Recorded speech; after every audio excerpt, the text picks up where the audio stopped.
Troisième partie de cette émission spéciale sur LMTV pour dresser le bilan de cette saison 2009-2010 avec toujours Christian Chéron et Jean-Michel Leroy autour de cette table.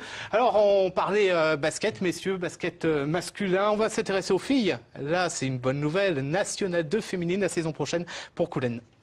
Eh oui, mais c'est un ensemble sur le sport féminin, c'est nouveau, c'est peut-être une nouvelle philosophie, je ne sais pas, mais c'est très très bien que le sport féminin monte tranquillement parce que depuis 10 ans, c'était un club par-ci par-là qui arrivait à faire un coup d'éclat et d'un seul coup, nous en avons 3. Ouais. Et même le handball n'est pas passé loin, pendant un certain temps, le handball jouait la montée.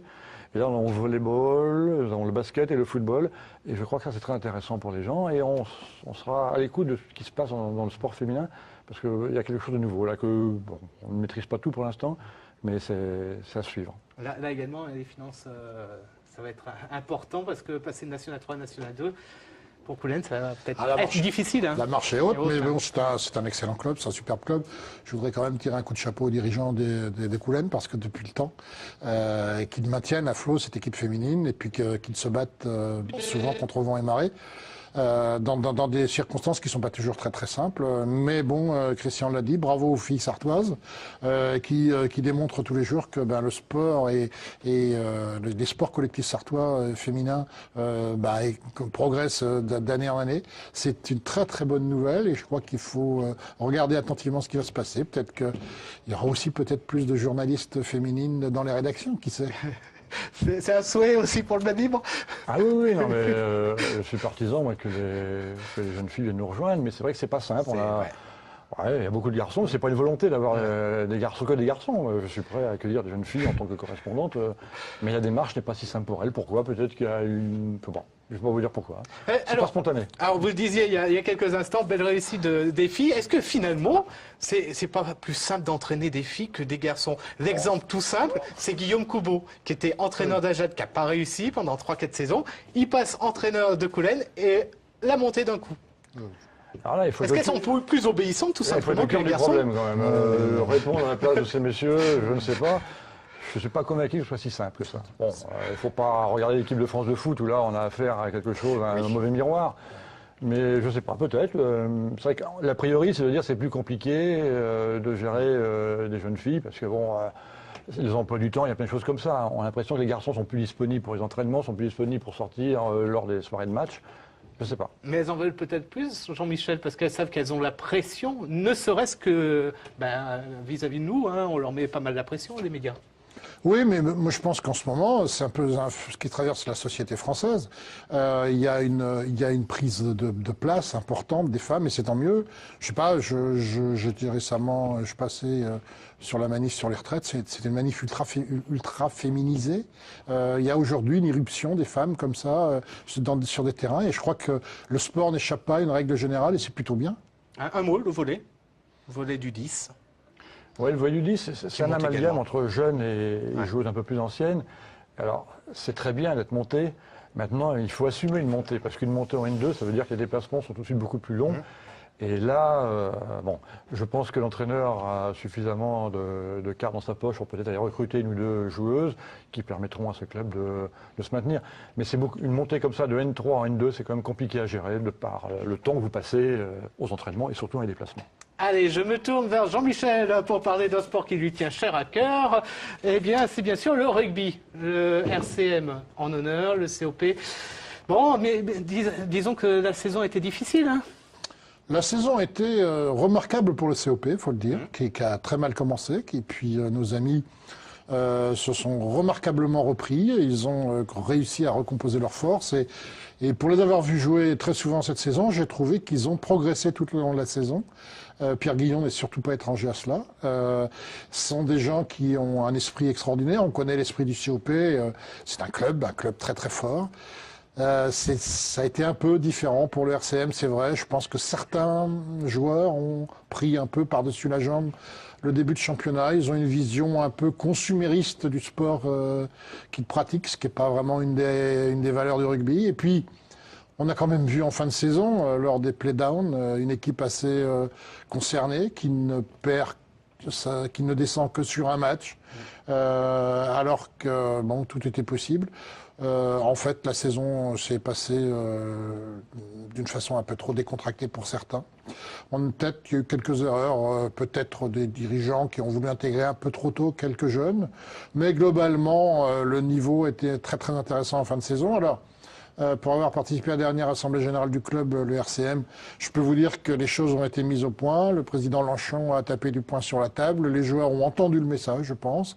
Il y a eu un changement d'entraîneur, un changement d'optique, une volonté de retrouver très très rapidement la fédérale, ce qui est plutôt bien puisqu'on sait qu'il y aura une recomposition du paysage rugbystique dans les prochaines années, donc il ne fera pas bon rater ce train-là. Donc j'espère qu'en ce qui concerne le RCM, la marche ne sera pas trop haute cette année.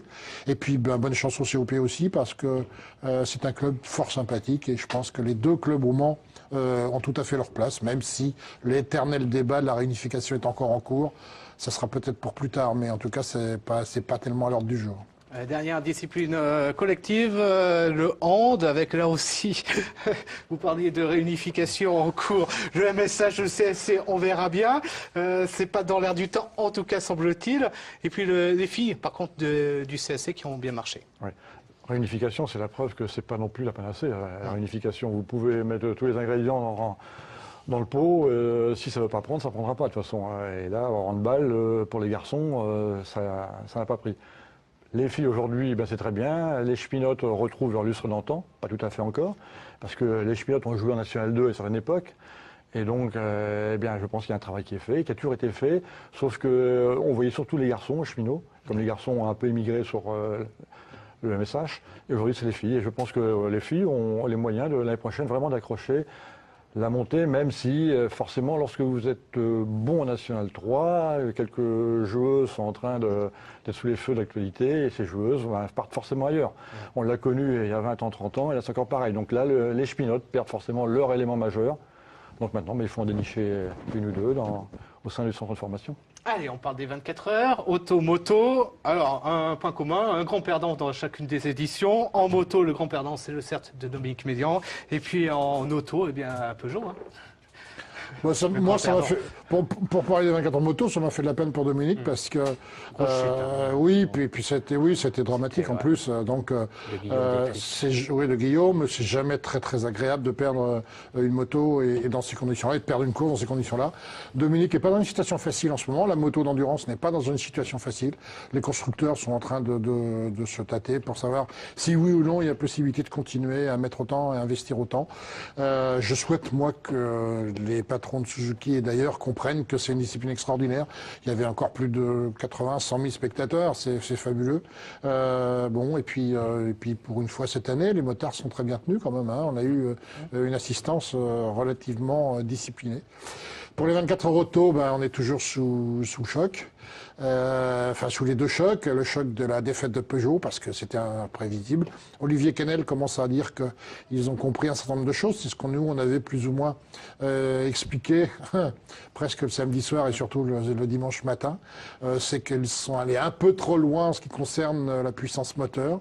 Il y a eu une responsabilité qui commence à être dégagée par rapport à quelques choix de pièces mal validées ou dans un processus de validation hâtif, ce qui explique que deux des voitures aient perdu leur moteur.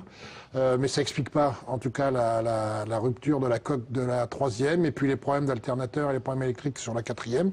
C'était une catastrophe pour Peugeot, mais ceci dit, en face, on avait encore une fois une équipe extraordinaire, avec des gens qui savent parfaitement leur partition, qui l'ont récité à merveille, malgré l'incident de Christensen qui évite quand même la BMW, qui sauve quand même la voiture, il faut quand même le dire. Je ne sais pas si un autre pilote aurait pu sauver la voiture comme il l'a fait.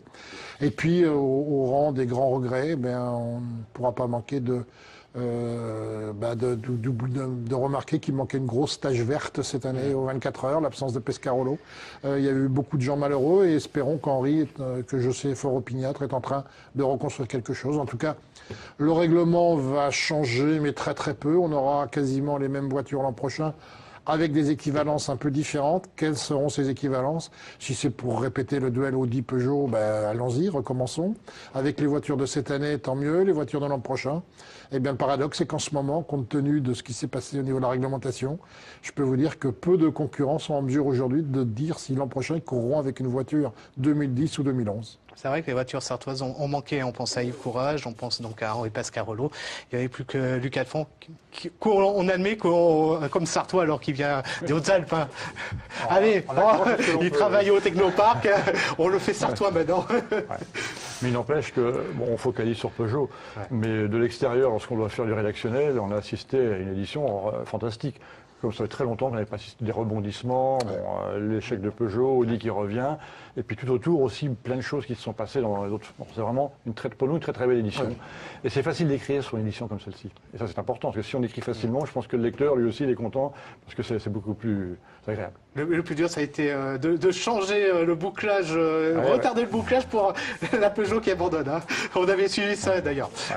Ouais. Un mot pour conclure le bilan, en parlant vite fait des individuels en athlétisme, en vélo.